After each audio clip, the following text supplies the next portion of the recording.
All right. So, Dr. Rogers, tell me your favorite story with your 18 years at Tulsa Tech. Which one's your favorite?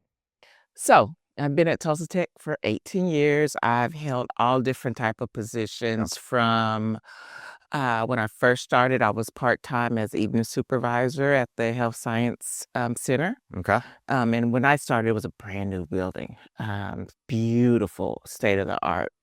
Still is beautiful, state of the art. And then I went to curriculum as a curriculum consultant. Okay. And then after that, I went as the assistant director of the Limley campus, Okay. right? And after that, I was the assistant director of off-campus programs because we had a lot of programs within high schools, Okay. Yep. right? Yep. And then I was the assistant director of the Riverside campus, that's Okay. in Jinx. Okay. And then I was the director of diversity, equity, and inclusion before it got outlawed. Okay.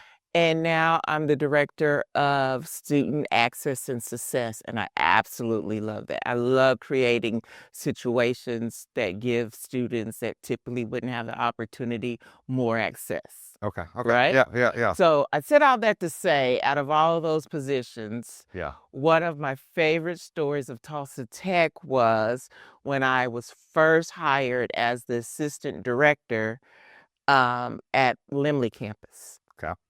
And I come in, right from, working on my doctoral degree in education. Just got the degree and everything. I taught at McLean, plenty of teaching experiences and all of that jazz, Okay. right? Yeah. Writing curriculum, everything. And so I was the new kid on the block, and then we had a lot of instructors that were there for a long, long time. Okay.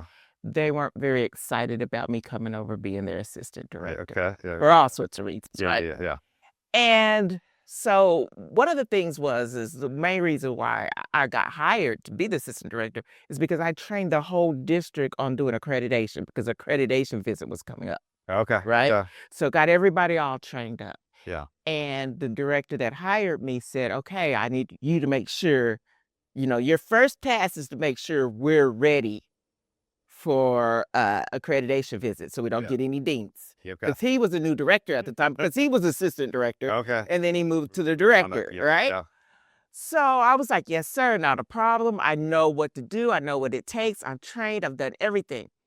And so my instructors, that was our HVAC instructors, which are the trades, HVAC and electrical and welding and all that kind of stuff. Yeah. I had to tell them that you all have to have lesson plans, and y'all have to turn your lesson plans in every week, Okay. once a week, Tuesday, right? They were upset. Never had to have lesson plans. Never had to have lesson plans. I'm the new kid on the block, and I've got to go tell them that they have to have lesson plans. I've been teaching 35 years. Yes. Yeah. We're like, I don't have to do, and I was like, oh my God. I thought it was going to be easy because I thought every teacher did lesson plans, Yeah. right? Like, that's That's it. Yeah. yeah.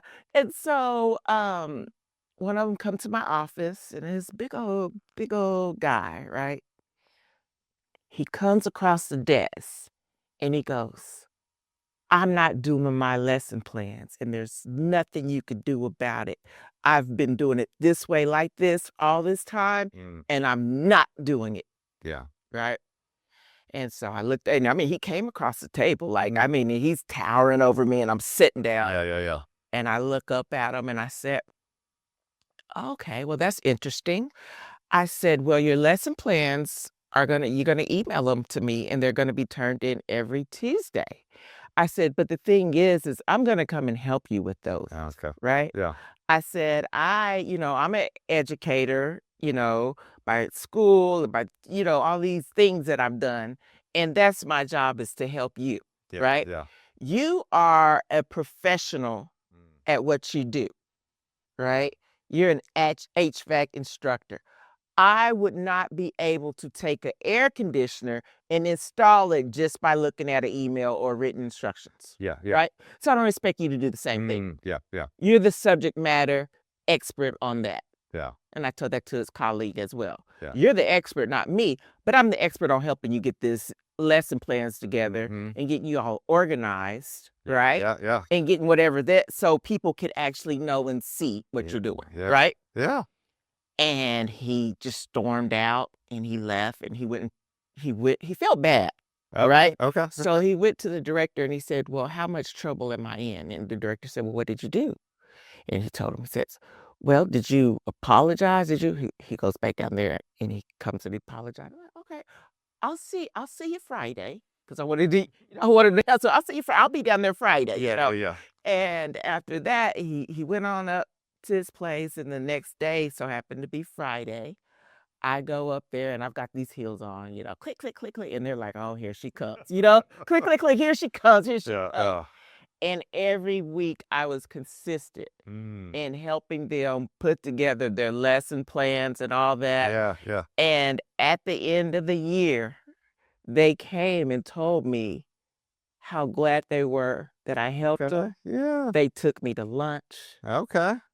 always checked on me. Mhm, mhm. I mean, it was Yeah. an authentic relationship that was That built on trust. that's awesome. Yeah. You know what I mean? Yeah, yeah, yeah. And I knew that it was gonna be a hard relationship to build in the first place, Mhm. right? Yeah. You know, but it was just that taking time and building that trust and actually saying what you're gonna do and then doing it, Yeah, yeah, right? yeah. Not just saying, "Okay, no, you have to," but actually just investing in people and giving them time to do it Yeah. and giving them the tools to do it.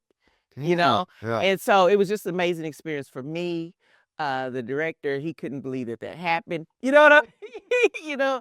And it opened so many more doors for me as far as Mm. being able to come in their classroom welcomely, Yeah, right? yeah. And build relationships with their students, Mm. you know, and just being in the other classrooms and just the other things that go on, Yeah. you know, within the school that sometimes as administration you don't know about, that you don't even know that you're fighting up against, Yeah. right? Yeah, yeah, But that relationship helped with all of those things. yeah. And so, I mean, it really that's one of my favorite stories. That's really cool. And I can only imagine, I mean, I'm just thinking it'd be so easy to get defensive, Yeah, to be on that first thing of yeah, like, and so then your yeah. willingness to say, "No, no, no, it's not just my way. It's Right. our way. We're doing this together." Right, yeah. And then I just love when people enter into the world of another, Mhm. and so I can only imagine, yeah, you click, click, Yeah, click yeah. it, all the way around, and then, oh, she's serious, and Yeah. she doesn't just demand something, she's here because she cares. Yeah, and I mean, cause I would come, cause I had to go to meetings all day, so I'd wear suits all day, right? And I'd have heels and, you know, this, that, and the other, and they're like, "She's not gonna come down here, cause, you know, it's dusty, it's this, that, and the other." Come down there and get and not only that, I started taking evening classes to run electric and all that kinda stuff, Mm. so I could learn about their world because I Mhm. didn't know about it. Yeah, yeah, And those classes wasn't gonna make me an expert by any means, but it would help me, you know, be able to relate or know just a little bit to have a good conversation. yeah, you know the language at Yeah. least of different connections, or I don't know any electrical stuff anyways. So, okay, very good.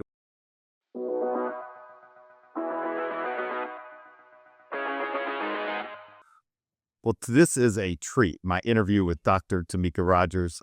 She has just a fantastic story, and what they're doing at Tulsa Tech is fascinating as well. So she goes and she's going to talk about her experience here at Tulsa Tech, but also all of the other things that she is a part of. So she's written books, she's done movies and films and summer camps, and so you're going to love the story that she has. She's somebody who loves Tulsa and who's really making a difference in our community. So let's listen to my conversation with Dr. Tamecca Rogers.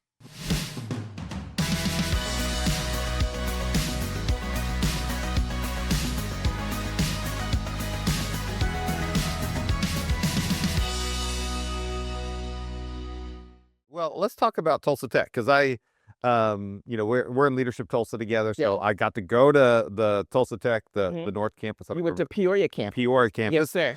we're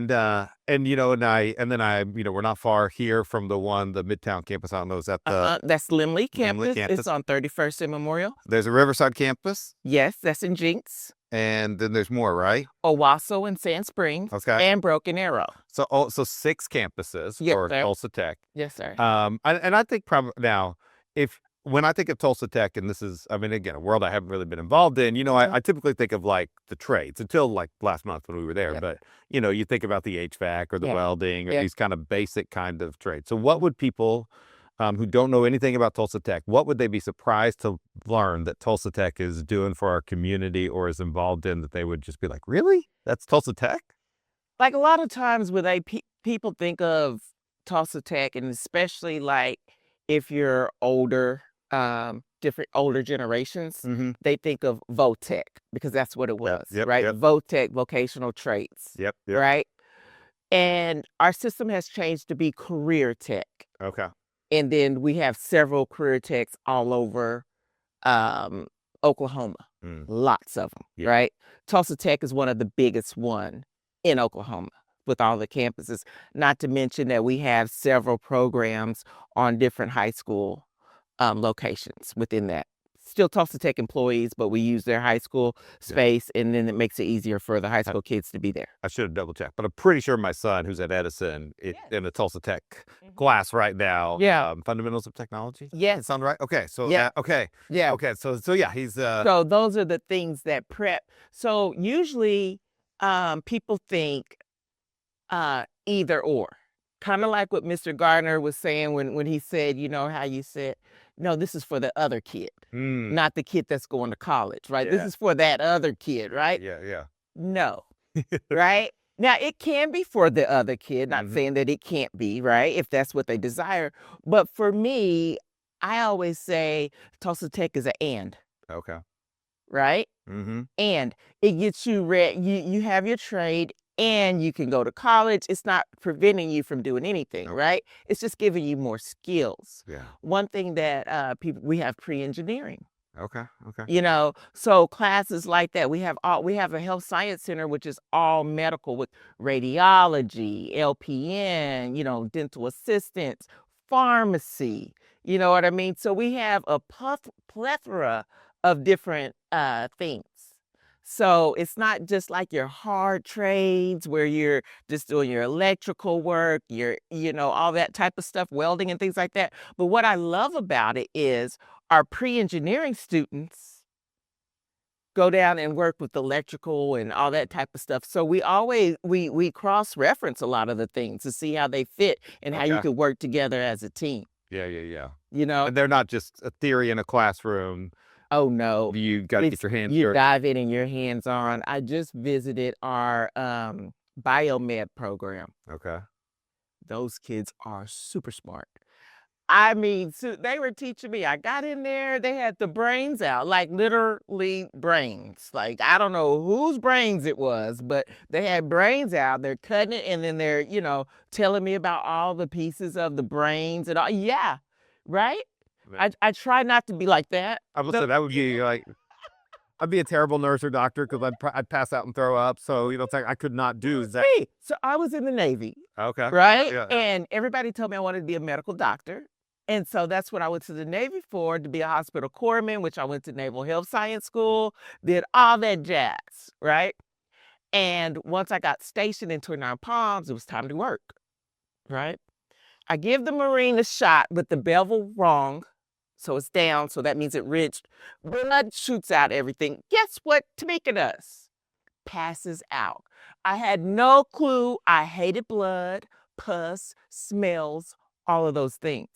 And that's what I say is the benefit of Tulsa Tech is that even if you get into a nursing program or HST program, that's health science technology, Okay. and that's your intro before you go into a different, whichever medical field you choose, right? When you get in there, if you discover that's something that you totally hate and don't like, that's a win. Yeah. That's a win because you didn't spend 4 to 8 years in college and then getting out working in the field and experiencing that you hate that. Yeah. So that's what I loved about the military, even though I had to do it for 5 years because that's what I enlisted in. But I could not stand it at all but it would benefited me. So while I was in the military, instead of doing the medical route, I went and got my bachelor's in psychology. Okay. Found out I didn't like that either, but that's a whole different story. But at least, you get exposure. So Tulsa Tech gives our students the exposure immediately through their clinicals, through our industry partners, through all of the things where they have people come in and get speakers and talk to them and show them. So they're not just listening to theory, Mm-hmm. they're actually doing the things. Yeah. Yeah. Okay. So let me, just to help me to understand the scope of Tulsa Tech. Mhm. I didn't ask you these numbers beforehand, but like about how many students, or what would the what's the rough impact of, because between students and professors and teachers Yes, and yes. other It's sort a of folks. big footprint, and something told me to get that number, and I did not, so I don't know the Okay. number, but just for our off-campus programs, is bigger than all of Tulsa Tech Oh wow. that are on campus. Right? If you Okay. count the numbers of our off-campus students, Mhm. you know what I mean? It's bigger than all the campuses together. Okay. So, and then we have evening programs as well. Yeah. So we have, they've changed the name. It's ACD and Biz. So it's web put together. Don't quote me on the exact initials, but it's workforce economic development. I Okay. believe that's what that is for.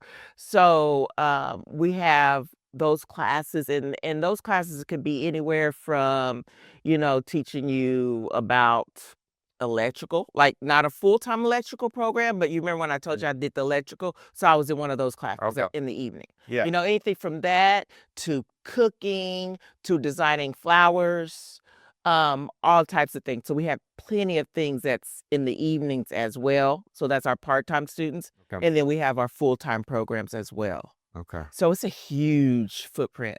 Well, that's what and I got a little bit of that sense when we were up at that Peoria campus, and then I think about just again the Lindley campus, this one on Midtown that you pass by and see that I see pretty regularly, and I think, gosh, there is those are just massive facilities. There's a lot of stuff that's going on in there, and then to hear about just the way that it does spread out, and so people can go through, and so from a just a kind of a one-off class or an evening class or kind of this intros class Mhm. to being, what is the longest, or what are some of the longer programs? Are they like semesters or a year No, long? so I think one of our longest programs is our uh 3-year program of AMT, which is aircraft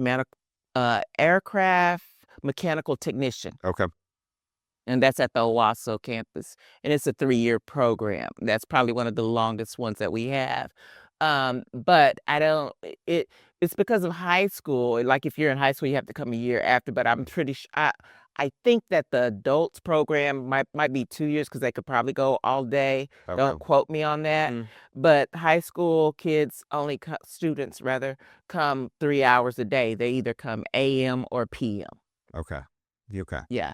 So Yeah. you have a lot of stuff that you integrate with our local high schools, probably all the way across the board, from Mhm. Tulsa Public Schools, Owasso, Glenpool, Oh, yeah, anything in Tulsa County. that trying to relate to those students. And again, they may be like Yeah. my son, who my son, he loves drama. That's what he's thinking. He's a sophomore, so he's thinking about that. That's not really but he's in Tulsa Tech. He's Yeah. and But we have, video production. okay, yeah, You get what I mean? yeah, yeah. So I just spoke to, I went to the class because, I do, filmmaking and things like that. So I went to the video production class and, was just in there just chilling. I just love, whenever I can get a chance to engage with the students, I love Hmm. to do that. So, I kind of gravitate that way, and I'm in there and I'm listening to a guest speaker. Just so happened that there was a guest speaker, and the kid raised their hand and asked about acting classes because they were interested in acting and this, Yeah. that, and the other. And after everything was over, I stopped by with the kid, talked to him, and asked him what his goals was, and told him that I knew a great acting coach, Stephanie Rose, who could help him act, and they helped Okay. with my film camp previously, and I hooked them up. Oh, cool. So, he told me, I want to learn how to do the camera, how to do this, that, how things are going to look on the camera. Hmm. And my passion is acting. Okay. So So that's a there win-win. you go. You Yeah. make that connection. So, and obviously, probably almost any.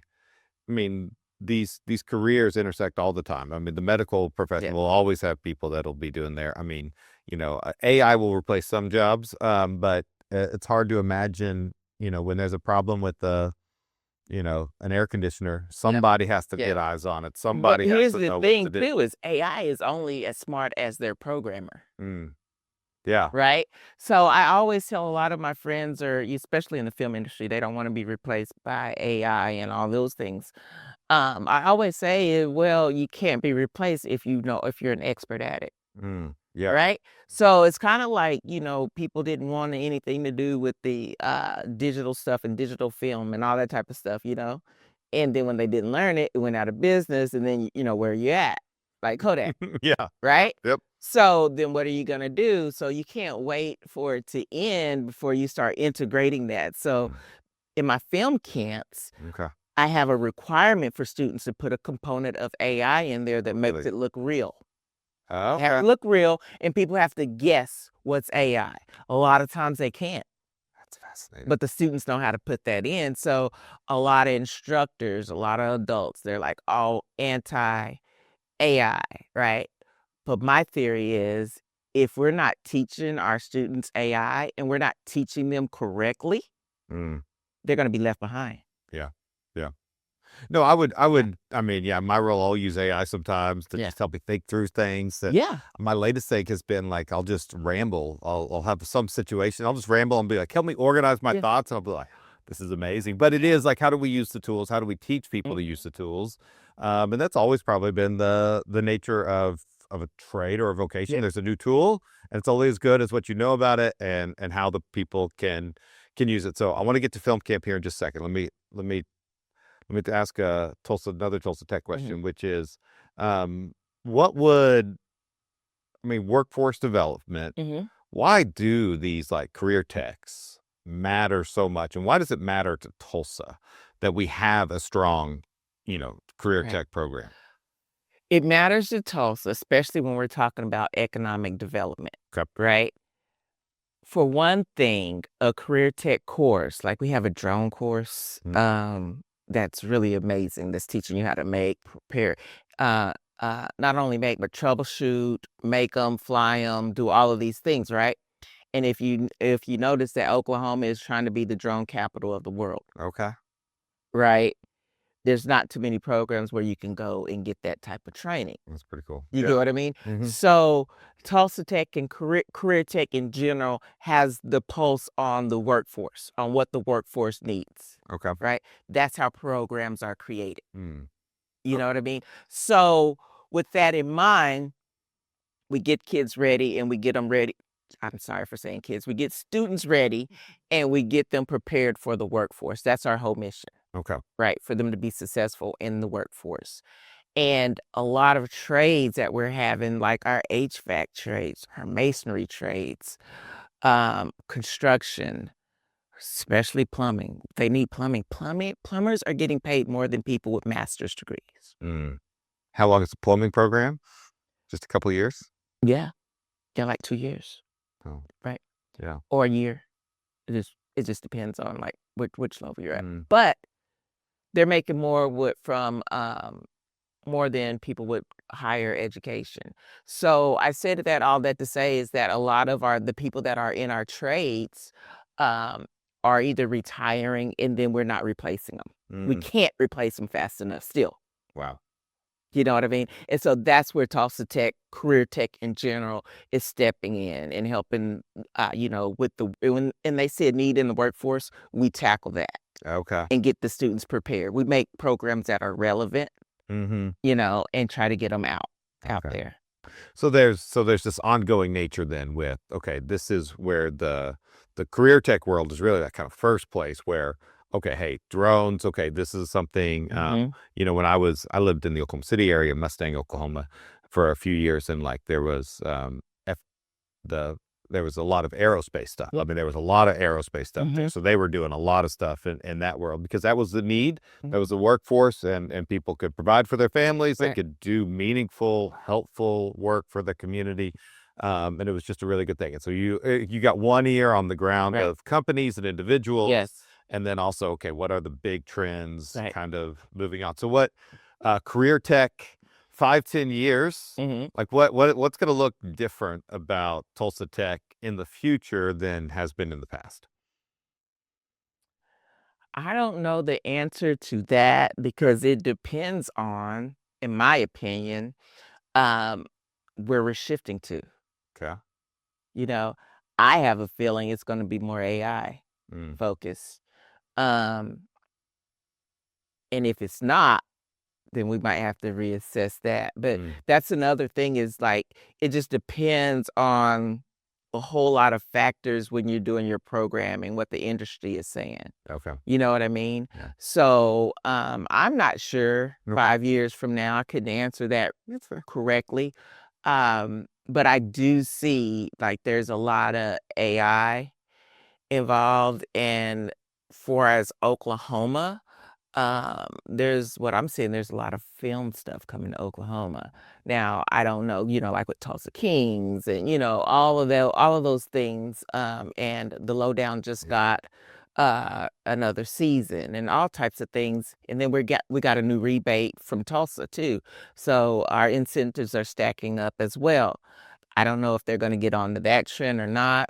Okay. Usually when we start something, we will start it in like a ACD program, that's an evening, one class, Okay. and then build it up to um, a full-time program. Okay. But our space is limited too. We're building a new building though, that's on 31st. Okay. And so for sure what it will look like for 5 years from now, I can answer this for a fact, is that how our campuses are set up.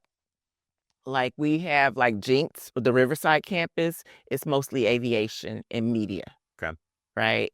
And then we have cosmetology on our Peoria, which is our most popular program is Okay. cosmetology, very hard to get in, Okay. right? Okay. So we have that on our Peoria campus. We also have it at our Broken Arrow and Sand Springs campus, right? Some programs will be duplicated and put on that Limley Mm, campus. Right? mm, Because some campuses are kinda, like, specialized, yeah. and there'll be a few of them that's gonna be duplicated on that Okay. 31st Memorial Okay. campus. Okay.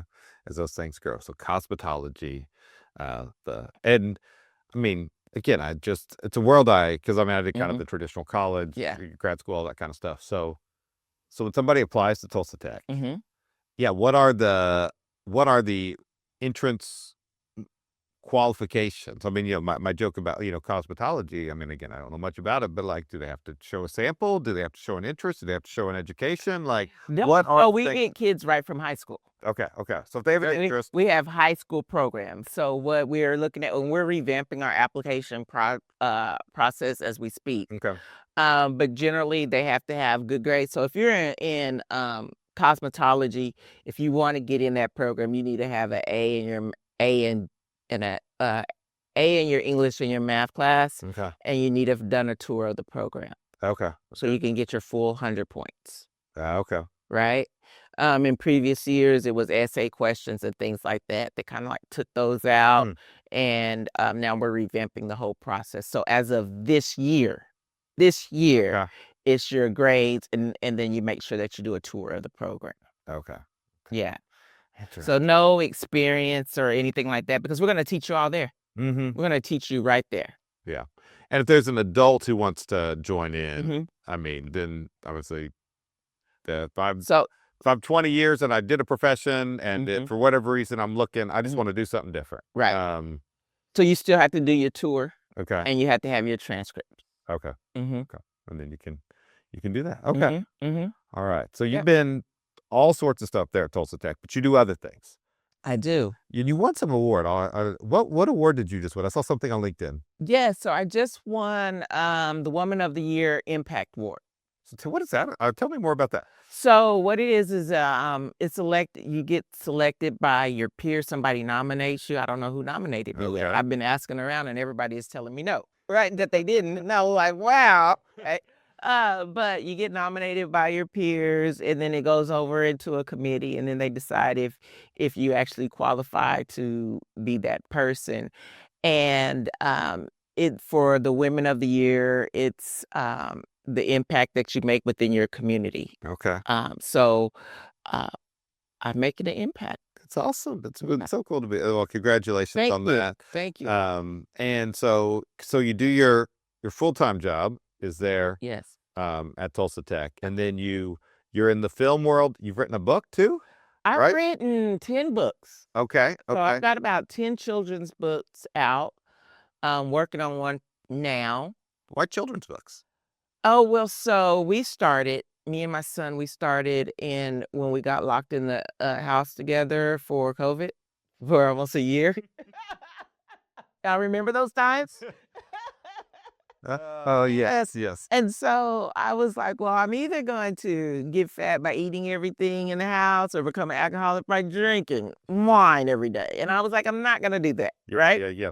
I was like, those are not healthy decisions. And there was so much that was going on within the TV. I mean, not the TV, but the world in the TV was showing us. And it was like live in living color. Like it was crazy. And that was during the centennial of the Black Wall Street Massacre. Yeah. And it was also during the time where George Floyd was murdered. Yeah. And at the time, I had to have that talk with my son that I did not want to have that early. How old was your son at the time? 9. Okay. 9. I did not want to do that. But I had no choice because it's all over the TV. It's all over TikTok. It's all over all of these things that you can't prevent them from seeing. Yeah. So you have to be the one to talk. And so I had to have that conversation. And when I had that conversation, he was like, "You did such a good job explaining this, Mom. You should write it, write it so people are able to understand it or are able to explain it to their kids like Okay. this." So I wrote an article and it got published in Metro Family Okay. magazine, Tulsa People, Okay. and some other magazines had picked it up. And then, we're still in the house. And I asked him if he knew about, Black Wall Street, if they taught him that in class, in his school. And he was like, no, I never heard of it. And my other kids, they didn't know either. I have a son that's 29 and 24. Yeah. And I didn't learn about it until my late 30s. And you graduated from Union, is that Yeah. right? Yeah, yeah. And was raised here and all of the things. And so for me, I'm very solution oriented. And I'm like, well, what can we do to be a solution to this? Yeah. Right. Yeah. And so my son and we started writing the book. And Okay. our first book was the massacre of Black Wall Street. Yeah. Yeah. So we wrote that book together, and I'm a teacher by nature, so I was putting curriculum in the back and all that. My son told me I took my job too serious.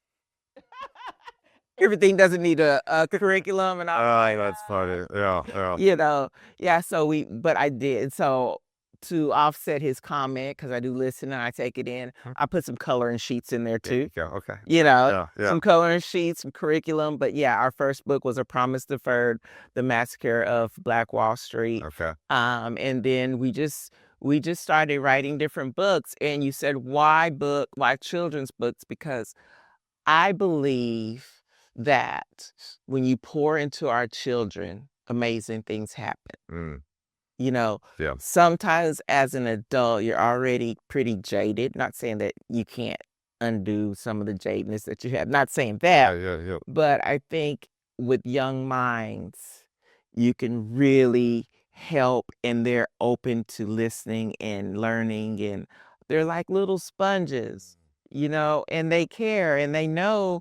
I mean, you don't have to say, well, this color did this or that color or this like you don't that doesn't even matter to them. What matters is they got the candy and they didn't. Okay. That's not fair. That's not fair. Okay. You get what I mean? Yeah. And that's the things that's real cut and dry. You learn that at a very, very early age, right? So how can we fix that? We need to just be nice to each other and love on each other. That's as simple as that. Yeah. Real easy lesson, right? Really easy. Yeah. I think everybody got it, like, We just need to be nice. Just be nice. Yeah, yeah.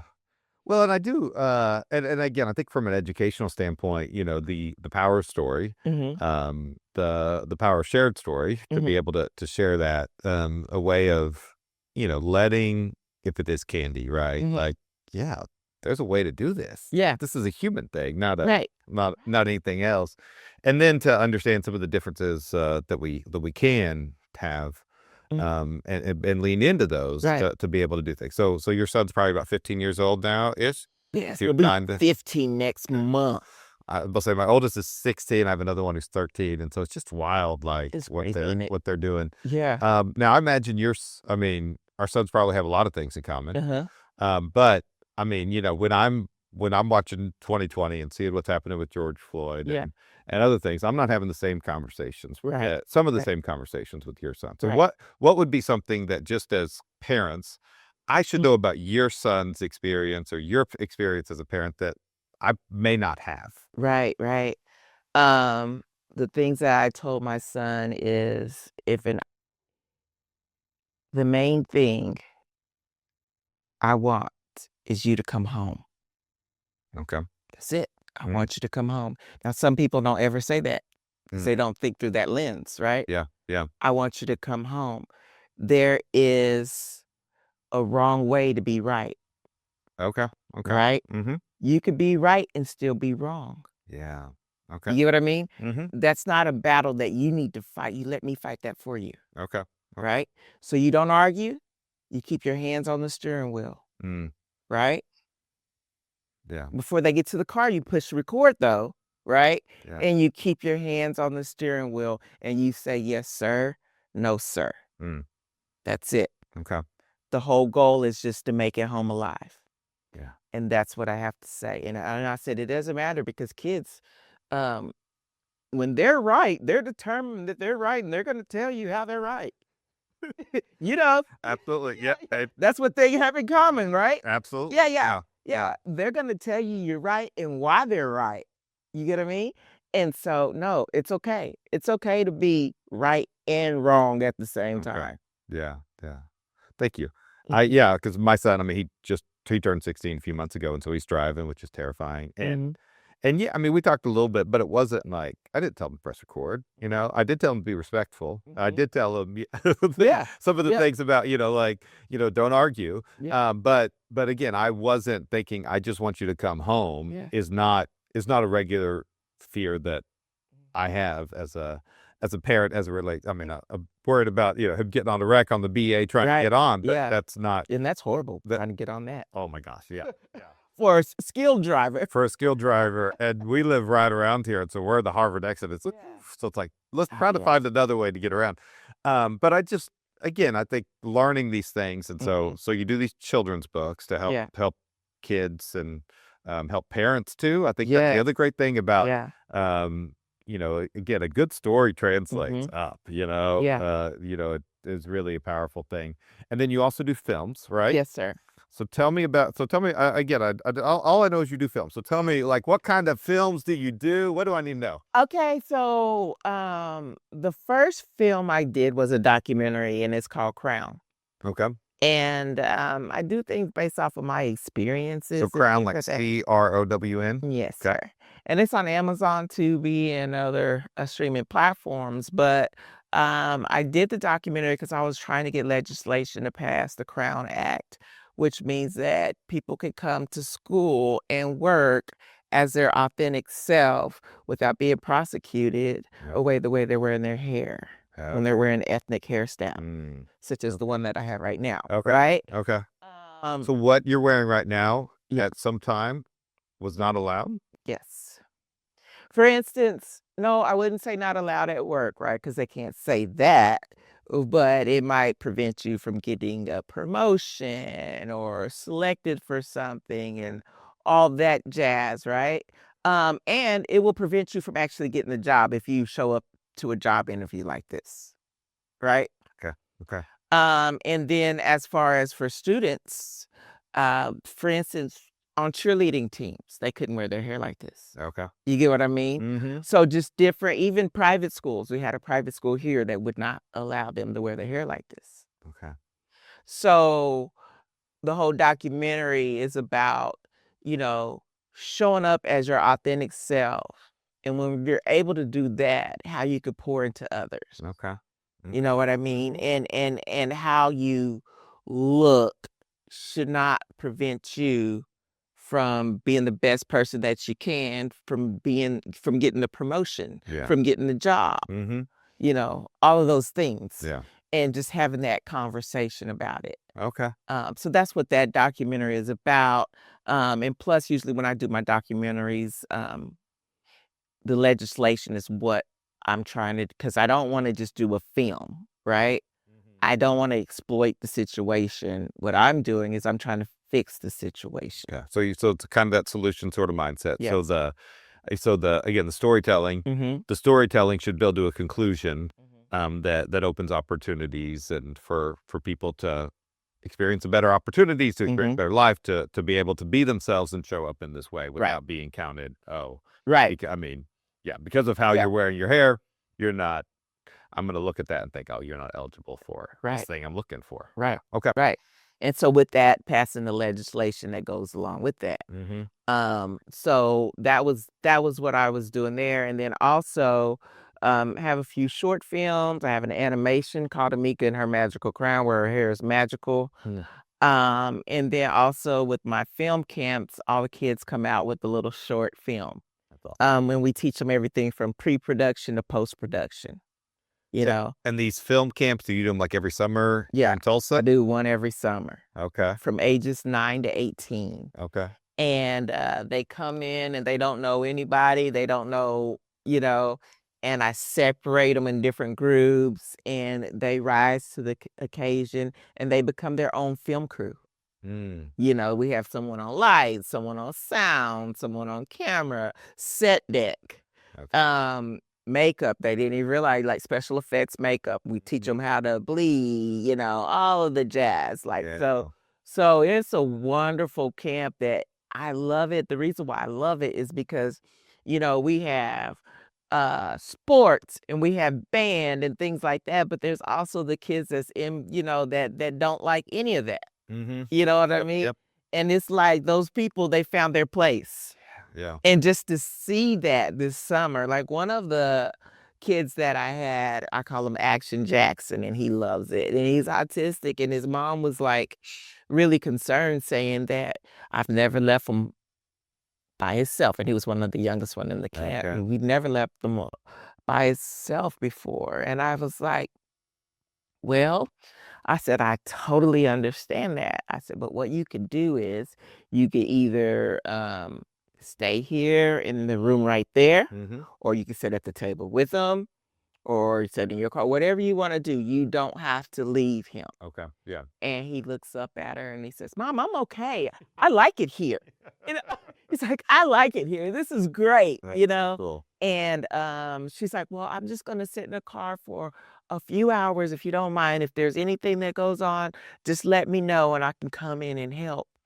And she stayed in there till about lunchtime, and she left, and then she came back the next day with Action Jackson, and he said, and the mom said, thank you so much. This is the first time I've ever left him alone.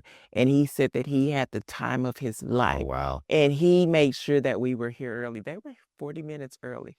Because she goes, I'm so sorry. He just had to get here. And they drove about 40 minutes Oh, wow. to be there. So it was just an amazing experience for all of us, Mm-hmm.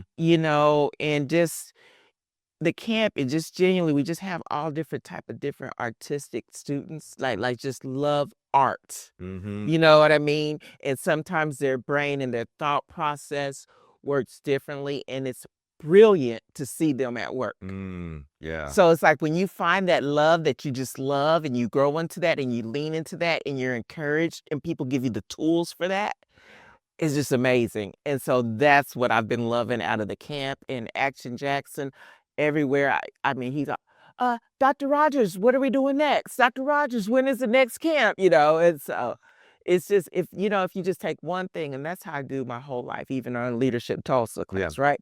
And, there are different professional development things that we do, right? If I could just take away one good thing, everything was worth it. Yeah. Yeah. You know what I mean? Absolutely. And a lot of times that is nobody else's responsibility to give you that one good thing, Yeah. right? You get that one good thing, Yeah. Yeah. right? Absolutely. So that's what I think on everything I do, one good That one thing. good thing. Yeah. Okay. Okay. Um, well, I mean, again, I do just love the power of, and one of the things I like about a lot of things about Tulsa, but one of them is the value of art that we have as a community. We do value that. I mean, in my role as a pastor and a preacher, storytelling and the Mhm. ability that stories have to transform. And I love the follow up actionables. Like, okay, your heart's been moved. That's the first that we need that. Right. Now it's like, and now what? So I appreciate that sort of journey. So what are you working on right now? Right now, I am excited about this. It's really heavy. I am working on a documentary called Untold Stories Fighting for My Life. Okay.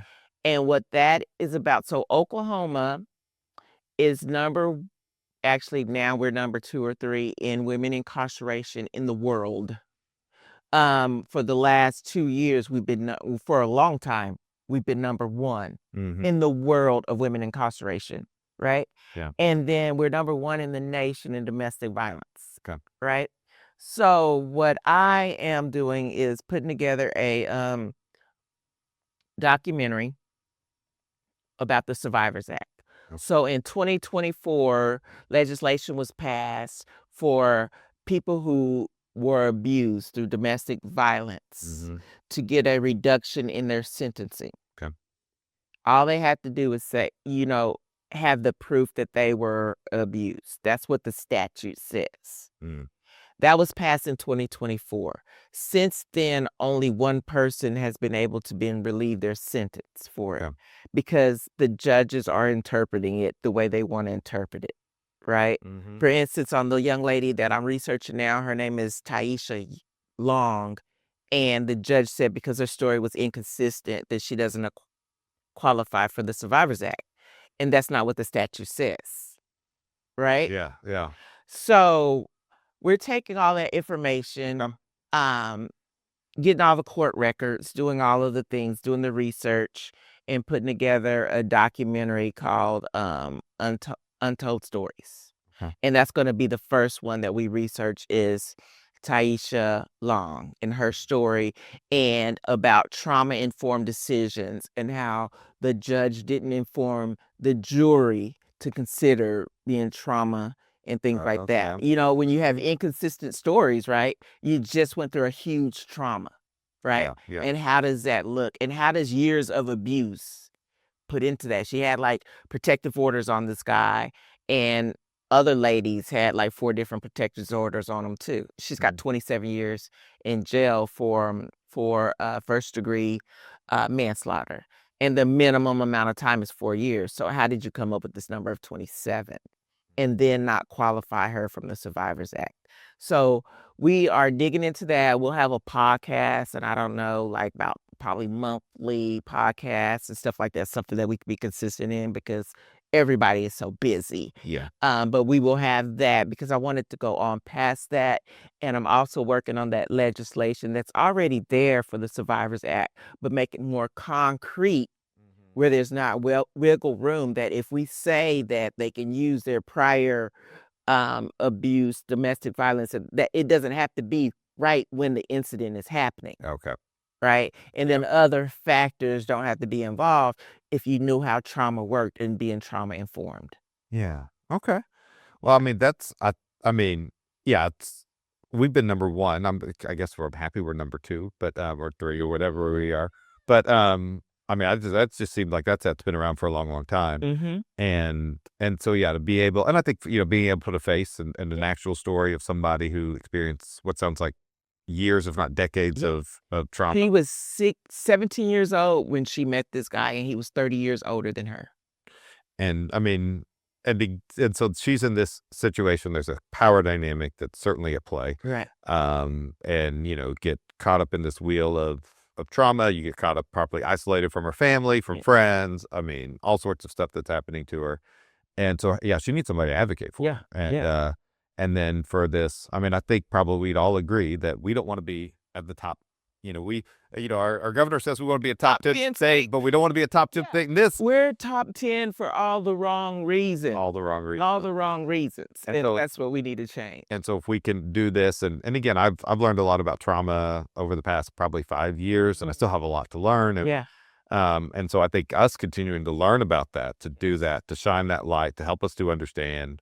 And I don't want to be the kind of state where we're putting people in prison at record levels. Record level. And when really healing and reconciliation and justice, there's all these things that matter, right? I mean, I believe that if you do something wrong, there should be some level of consequence for it. Right. But I think we also need to understand why people do stuff wrong. Right. And not saying that there doesn't need to be a consequence, right? Yep, There yep. needs to be a consequence, but does it have to be outrageous? yeah. Right? Like, what are we doing here? What are we doing? And that's the part that we need to see. And so even with our podcast that we're going to start, it's not just about the women who are currently in jail. It's just the trauma that you get up into then. And how do we get to a place where we're healthy, where we're not putting ourselves and our children in those situations? And not only that, is how can the people around you that love you help you? Yeah. Right? Because we don't know how to do that. Yeah. And so it's a whole dynamic thing that it's not, and that's why I'm saying it's not just that one documentary, right? It's all of the things up until then. And that's why the podcast is good, that because it's going to keep living on and living on and living on. We'll still have different situations. And how can we help and not exploit? Right? Okay. How can we help? How can we benefit? And we can't just benefit. Our voice is great and it's going to help someone. But the fact is we need legislative change. Yeah. And that all goes into, who are we electing in office? Are we doing our research? Or are we sitting at home watching murder shows? You get what I mean? Like what are we doing? So know that if you don't get out and you vote, you don't do this, you don't stay involved, you don't hold your elective officials responsible, then from your generation, the next generation, we're leaving this mess for our kids and then their kids. Yeah. Well, and I do think, that it's so easy to just get overwhelmed in life, and so you don't want to lean in, but there's a power in leaning in. There's a power in being involved. I love The West Wing. I don't know if you've ever watched The West Wing, but the decisions are made by people who show up. And so to be able to show up, to be able to advocate, I found that when I reach out to legislatures and different things, that they're responsive to that. Yeah.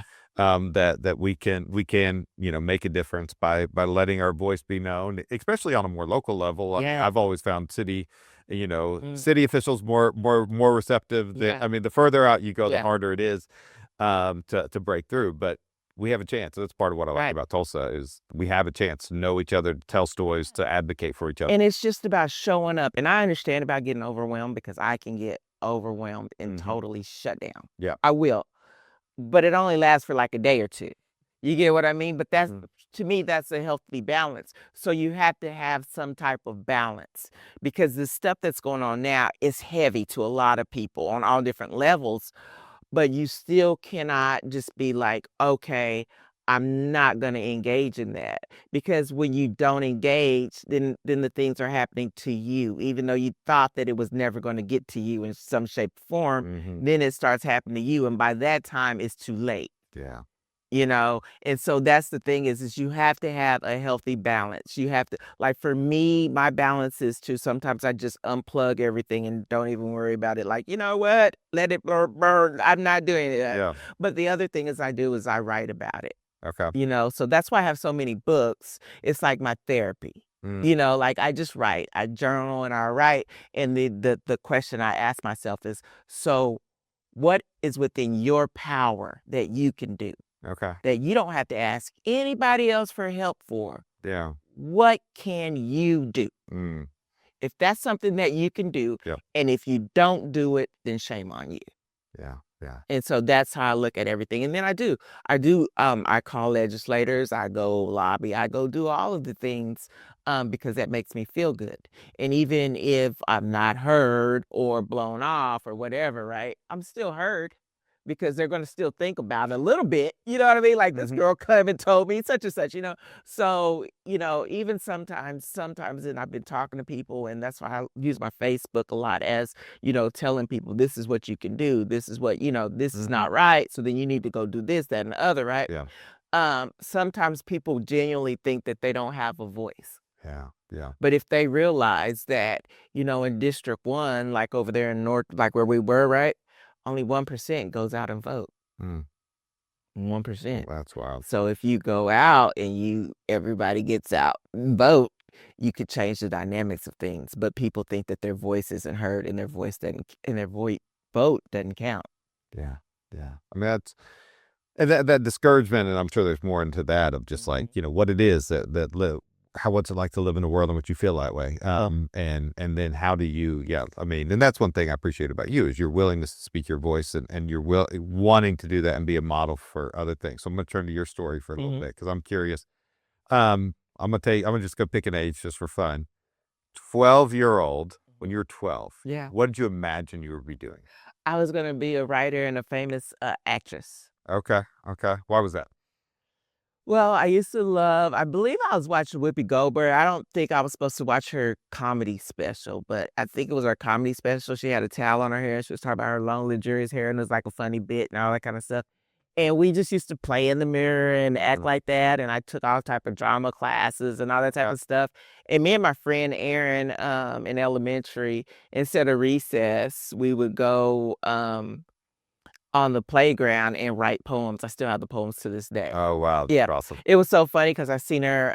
I was teaching at a school board conference when I was doing one of those professional developments. I was leading professional development, and she walked into my class, and I was like, "Oh my God!" And I mean, it was just so great. Our elementary, and she had texted me and showed me our writings from 6th grade. That's really cool. So I always wanted to be a writer. I got discouraged when my aunt opened up my journal, my diary, and started reading it and then checking my punctuation and all that type of stuff. It had a lock on it. It had a lock on it. She had to pick the lock. She picked the lock and read it and corrected it. I was like, oh my God, nothing's safe. And I'm writing. Wow. But I picked up writing again in 2020. Okay. And it just made me feel so good. Like it was like a love that I just got reunited with, that I didn't even know that I was missing it that much, because, you know, as an adult, you get in the rhythm of making a living, taking care of your kids, taking care of your family, and all the jazz that you forget your passion. And I discovered it again, and it was like the best thing that ever happened to me. My wife, she just believes we're all creatives, and like we need to create, and that's part of it. And then there is this like discouragement of the world to these creative acts, and then to be able to recover and discover, oh, this is part of who I am. This is part of my gifting. This is part of what makes me come alive. So you went through the season. You want to be a writer, and then but then you entered the Navy at 18, or I'm assuming 18, maybe not. So what led to the Navy? Why the Navy? Why you graduating school and going off? So I joined the Navy. I thought that I was a really backstory about me is I got a job really early, just to keep my hair and nails done. Right? That's my whole goal in high school, was keep my hair and nails done. My mom said she wasn't going to pay for that every week, so that's what I got my job for, right? And I thought that I was going to go to Langston University because my mom would get those mutual fund bonds or whatever, and I thought that was for my college. Turns out it wasn't. It was for my cousin's college. That's a long story there. Okay. I woke up and I lived in an apartment with my mom and my sister. Woke up and the whole apartment was gone except for my room and my bathroom. I didn't know what I was going to do. My mom said, you have a week. You have a week to get your stuff together, and everything is going to be cut off, your electricity, water, and all this kind of stuff. I went and I lived with my friend because she had a little apartment because she had a baby at an early age. And that situation was just wild, right? And I started to panic, like, what am I going to do? I mean, what am I going to do with myself, this, that, and the other? And I was like, I'm going to go to the Navy. And I just got up and I just left. And it was so, traumatic for me because I've never been yelled at in my life. Okay. You know, um, nails always done. They made me take those off. I had braids up to here, but really tiny. Took 12 hours to get in. They told me I had 2 hours to get it out my head. That was a whole thing. Or they were gonna shave me bald.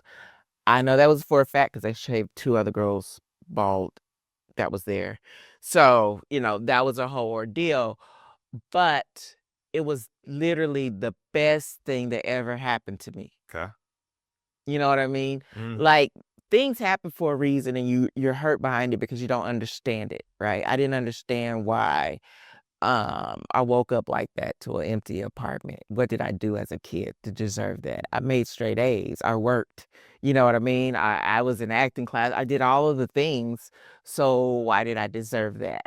Took me a while to kind of understand that it really didn't have anything to do with me. It was more to do with her Mm-hmm. and whatever it is that she's going through. A lot of times people project on you, Yeah, absolutely. right? And it was either you sink or you swim, Mm-hmm. right? And I don't know how to swim at the time, and I lied when I tried to get in the Navy and said I did, right?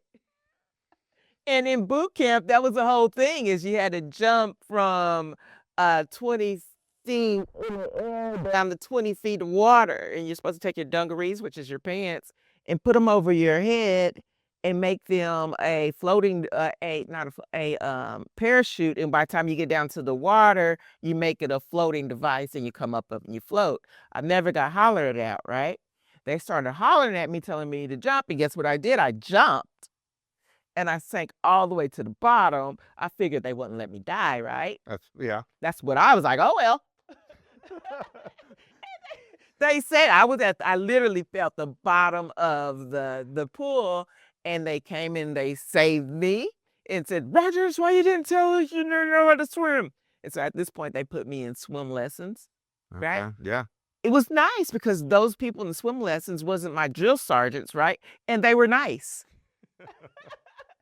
So it was just different things. It's like hiccup after hiccup, obstacle after obstacle, but it was always something in there that was like, you know what, Tamecca, this is where you're supposed to be. Okay. Yeah, it hurts. Yeah, it's uncomfortable, but this right here is where you're supposed to be right now. And if you would have taken all those avenues that you wanted to do, right? Yeah. You wouldn't be where you're at today, Mm. right? And so sometimes it's just like, you know how God says, just chill out and let me do my work. Yeah. You know what I mean? Because we're always trying to make it what it's supposed to be or what we feel like it's supposed to be. Sometimes you're just supposed to chill out Mm. and stop panicking, stop worrying, and let things happen and do what's in your control. And so that's what got me to the Navy. And it was crazy experience. It was 5 years, but it taught me so much on how just to appreciate just the little things, such as Okay. birds chirping. Mm. How to appreciate that, such as the thing what I'm doing right now, sitting on the couch, right? Those are the things that we couldn't do in boot camp, Yeah. Wow. you know? So just appreciate different cultures and different people where they come from different places. Like I was there with someone who'd never seen snow before. I couldn't believe it. They'd never seen snow before. And I never seen snow like that. We were in Great Lakes. Okay. And the snow was the actual shape of what we did as a kid. You remember how we got like you could actually You see the stuff snow shape. Okay. Yeah. Yeah. So it's just those things that I'm glad I took that route. Mm. I'm glad I got that type of discipline. I'm glad that I realized it was more to life than my hair and my nails. Okay. You get what I But you mean? had to lose those right off the bat. Off the bat. And sometimes. And that was the thing is that and when my mom came to visit me in boot camp, she was like, "Stop, Tamecca, you're beautiful. Look at yourself." Because there was mirrors, and I would just walk by it. Like as a teenager, I was always in the mirror, always dancing. You remember I said how we were in the mirror? That was the thing to do. Yeah. And then that grew me so much that it showed me that I was so much more than that. I was so much more than my hair. I was so much more than my nails. I was so much more than my looks. You get what I mean? Mm-hmm. I have all of these amazing things that I've never tapped in because you're literally hiding behind things that you think make you look beautiful. Mm. Mm.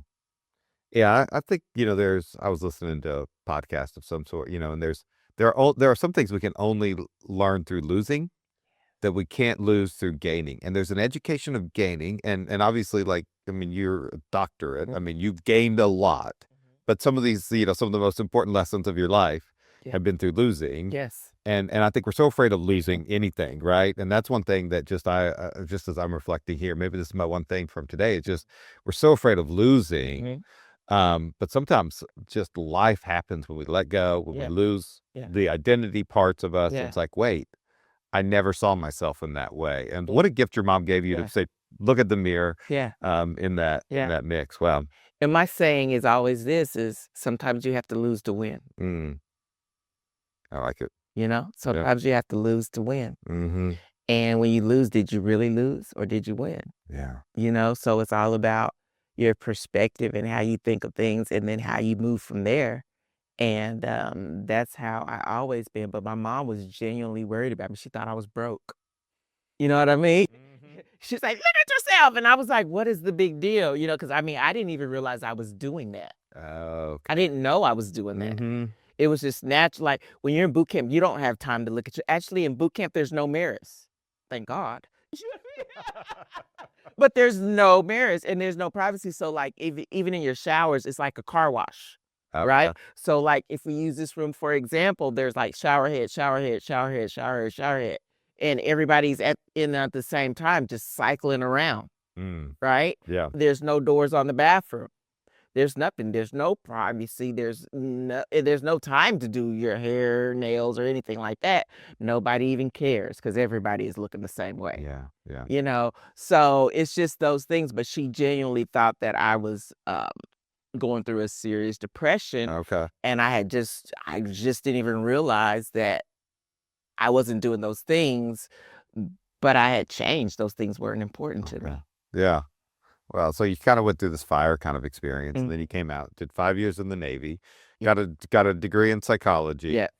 Okay, so now I'm trying to figure out how you got from there to starting to work at Tulsa Tech and getting your so help me fill in these gaps. So when I was in the Navy, I did the I did the psychology degree. So I got the bachelor's degree while I was in the Navy. Which was a thing in itself. I was a single parent, right? Did all of that. And so the reason why I came home is because I wanted my son to be around family. Because I was in California. Okay. So came home and through all of that, I'm applying to Tulsa Tech, right? I was applying to Tulsa Tech since high school. Okay. On to get a job there because I love the way the director of the Peoria campus at the time, her name was Miss Shaw. I loved the way she treated me. I was always fortunate to have some really amazing teachers in my life. Great, yeah. That made me feel good.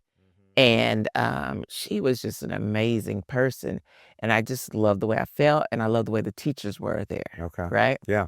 And so I was like, that's where I want to work. So I was applying. I never could get in. Got out the military, started applying again, could never get in. Then I started working as a teacher at McLean. Okay. And then I went to Rogers, taught at Rogers. Then I taught at Liberty Mounds. Okay. And then I taught at, I was the career, the guidance counselor at St. Gregor's University at the time. Okay. And all of these jobs that I was having, I was still applying to Tulsa Tech. Okay. So finally, when I was working at Liberty Mounds, I got a part-time position working as their evening supervisor. Okay. And I told my kids, because they were into sports and they were all into this, right? So I told the kids, because I worked in the day as a teacher at Liberty and then at night at Tulsa Tech, I told them, I said, I'm going to do this for a year. I said, you all are not going to be able to do your sports because I'm going to have to work nights, this, that, and the other. I was like, but just give me a year to see if I can get my foot in the door and get a full-time position. and if not, I'll quit. Okay. That year came up, I didn't get anything. I finally was able to get at least an interview or 2, right? Yeah. Didn't get a position, so I quit, Hmm. like I told them. Um, a week later, I got a call for an interview and got the job Wow. and been there ever since. It's okay. Okay. So you had this, I mean, it's interesting to me just that Tulsa Tech, you know, um, yeah, that was kind of that just dream destination for you. And then for you to be able to, I mean, that rejection, I mean, rejection's again, a terrible thing, but sometimes you Yep. lose through winning, right? I mean, Yep. you're able to do some other Mhm. things, and I'm sure those experiences on the high school campuses helped you to be able to do what you're doing now, Mhm. and in other ways. Yeah. So, wow, what a well, it's I'm just saying, I just love hearing people's Yeah. stories. So Yeah, thank yeah. you It was a for while and, just, for a while I couldn't even get a interview in itself or just looking for jobs, period, wasn't able to get an interview. And I was like, golly, I have a bachelor's and then at the time a master's and job experience and military experience and it's pretty discouraging. But I said, I am not gonna stop mm, because I'm determined. And they really didn't mean to tell me no because they don't really know me. So they didn't mean that. So they get to know me and they'll know, oh yeah, we meant yes. yes, yes, yes, yes, yeah. Well, that is, and I'm gonna say the ability to not take some things personally, right? That's a gift to be able to be like, wait, they. I mean, I mean, I've interviewed Yeah. people, have been interviewed, these kinds of things, and you're like, yeah, you don't really 45 minutes or 30 minutes or an hour, yeah, you don't really get to Yeah. know somebody very well or a resume. It's like there's so much more to any of us Yeah. than that. So, okay. Well, again, I'm just so thankful that you're here in our community and just kind of your story of resilience and then being able to do that. I'm going to look into your film school for my son because I think he's that kid who Yeah. loves acting, loves the tech side of things Yeah. too, and Yeah. just yeah, loves storytelling. So I think that I love it because the kids that I have now are officially international award-winning filmmakers. I put them in the competitions. They won in Canada. I mean, it's just great. It's just great seeing them when they get all and even when we say, "Okay, will you dress up when you do this or come how you feel?" A lot of them really dress up. One of them wore a top hat. oh really You know what I mean? cool. So just the creative juices of it is just like, wow, I Mhm. just love it. I That's just love really it. cool. That's really cool. All right, I like to ask people some just random top of mind questions. Mhm. Just we'll see what I come up with today. So, where somebody's visiting Tulsa for the first time, where do you take them? For the first time, where do I take them? That mm. Well, I like to go to the rooftop on, golly, I can't even think of the hotel name. I'm sorry, I went to Okay. blank, but it's a rooftop, downtown. And I'm seeing Indigo, Hotel Indigo. Okay. Yeah, yeah, yeah. I like to go there because, my friend Carmela, she usually plays with her bands on certain night. Okay. And so we'll go there and then you can see the whole city from there. Okay. That's You can see Greenwood and all that type of stuff. yeah. And then it's just right there, in the middle. So love to go there. Okay. What favorite place to eat? What are some of your favorite places in town to eat? I like Cicero's. Okay. Yeah. Okay. What is a documentary besides yours Mhm. that I need to watch? I watch a lot of, crime documentaries. Okay. So I couldn't just pick, like, one of them, Okay. because I just binge watch them. Okay. My son says, "How do you watch all of this murder and eat ice cream at the same time? There's something the matter with you." But, yeah, I just You just yeah, there it is. Okay. yeah, yeah. Um, what is your favorite word? I'm not gonna say it. Fair enough. Okay. Yeah. Uh, But the other favorite word is awesome sauce. awesome sauce. Awesome sauce. Okay. Yes, Okay. yes, yes, yes. Yeah. Um, what is Who is you mentioned the lady from Tulsa Tech. Yeah, what was another teacher that just made just a powerful Miss impact? Myers. So Miss Right. Myers was my English teacher in high Okay. school. And man, I just loved her, like, and it was b and I love English, and I don't know if it's because of her or what, but I just love it. I can't stand math. It's just so like, why do they put numbers and letters in the side? Yeah, I don't like it. I don't like it. Mhm. But English, I really enjoy it. I enjoy writing, and, but I just think that Miss Myers was beyond the English and the learning. It was just how, she made me feel. Okay. Yeah. Yeah. What recently has inspired you? Oh, let's see what recently has my friend Shell, she has a book called Free to Scream, Okay. and that's talking about her domestic violence abuse that I mean, we were friends for like 9 years, and I didn't know these type of things that went on and all this jazz, and I'm reading her book like, what? This happened to you? Right? You've done all of this and this, and just her strength, her resilience, and being able to come out of that and to write about it and work through that and still be an amazing mom. Okay. You know what I mean? Amazing school principal, amazing daughter, amazing friend. That's truly inspiring. Yeah. What is something one of your sons has taught you that you wouldn't have learned otherwise? Oh, Lord Jesus, let me tell you, I have this 14-year-old son who is constantly teaching me stuff. Mm. And one of the things, because we went to, me and his dad, we took him to a Thunder game. And I love the Thunder, and his dad loves the Thunder. And we're like, Thunder up, we're a loud city. Like, Yep. we're going to act the fool, right? That's what you go to the Thunder games for, is to have a good time. The energy is just amazing. And we were there during the playoffs, so the tickets were high, Yep. right? Mhm. And we were close, right? And so we've got Keith with me, and sometimes I call him Buzzkill because he's just like, you know what I mean? And so he's in his hoodie and and he's sitting there like that. Me and his dad is jumping up, hollering and screaming, and he's just sitting there like that, right? And I was like, we spent all this money and you're not enjoying the game and this, that, and the other, and blah, blah, blah.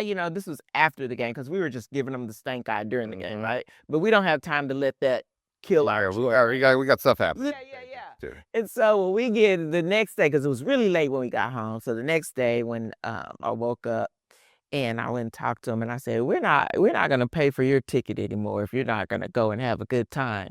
And he says, just because I don't show my good time like you show your good time doesn't mean that I didn't have a good time. Mm.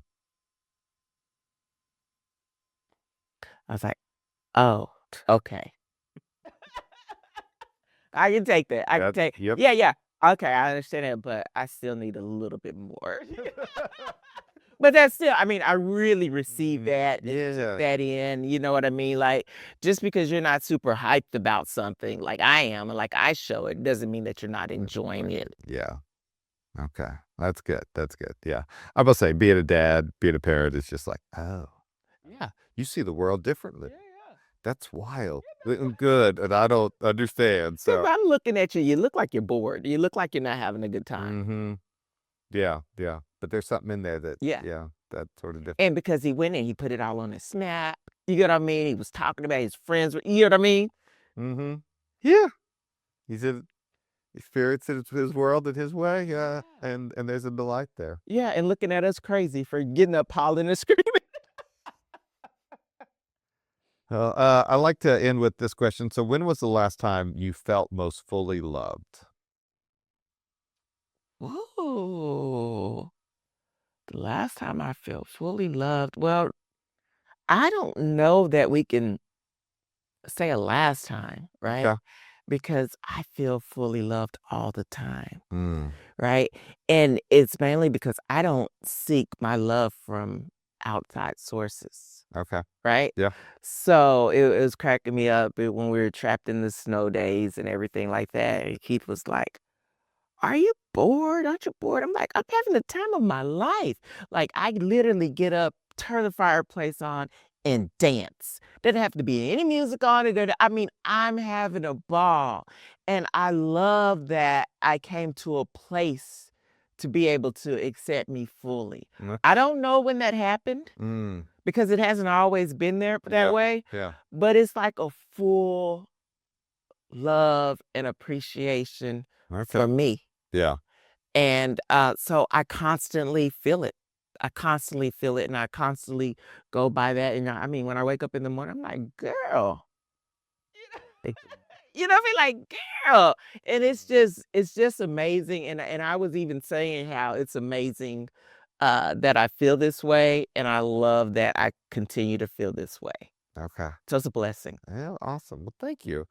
So all right. So if we want to watch your, I've got a couple of different things. So we can just, what's the best way to watch your documentary? Do you have like your own website? I don't.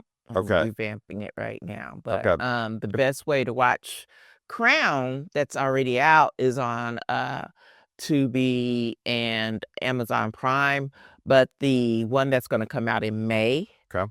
uh, that will not be released for a while because we go through, like, film festivals and things like that, and they can't be released, but we're gonna do, like, a red carpet event and all that and have, like, a thing at Circle Cinema and all that Okay. type of stuff. So, the best way to know about that is to follow me on LinkedIn because 'cause I'll post that whenever that Okay. happens. Okay. Okay. And then your children's books, get them on Amazon Yep, they're or, all on Amazon. okay. Yeah. Okay. So, well, very cool. Well, thank you again for your time and, appreciate what you do for our city, for Tulsa Tech. And, Yeah. I'll see you next week at, Leadership Tulsa. So is Dr. Rogers. I'm so glad that she's here in our community. So glad that I get to be a part of the Leadership Tulsa cohort with her. And then also our next interview and our next conversation is with Christina Ellis, and she's another part of our Leadership Tulsa cohort. I've gotten to know her, and she works with Crosstown Learning Center. She's the executive director there, and it is this early childhood development center. She actually was a part of that growing up as a kid. Life took her along a journey, and she kind of like a boomerang came back and is now making a difference in the Kendall Whittier school area. And so we're so excited to have her next time. So thankful that Dr. Rogers joined us in this episode of the Tulsa Neighbor Podcast.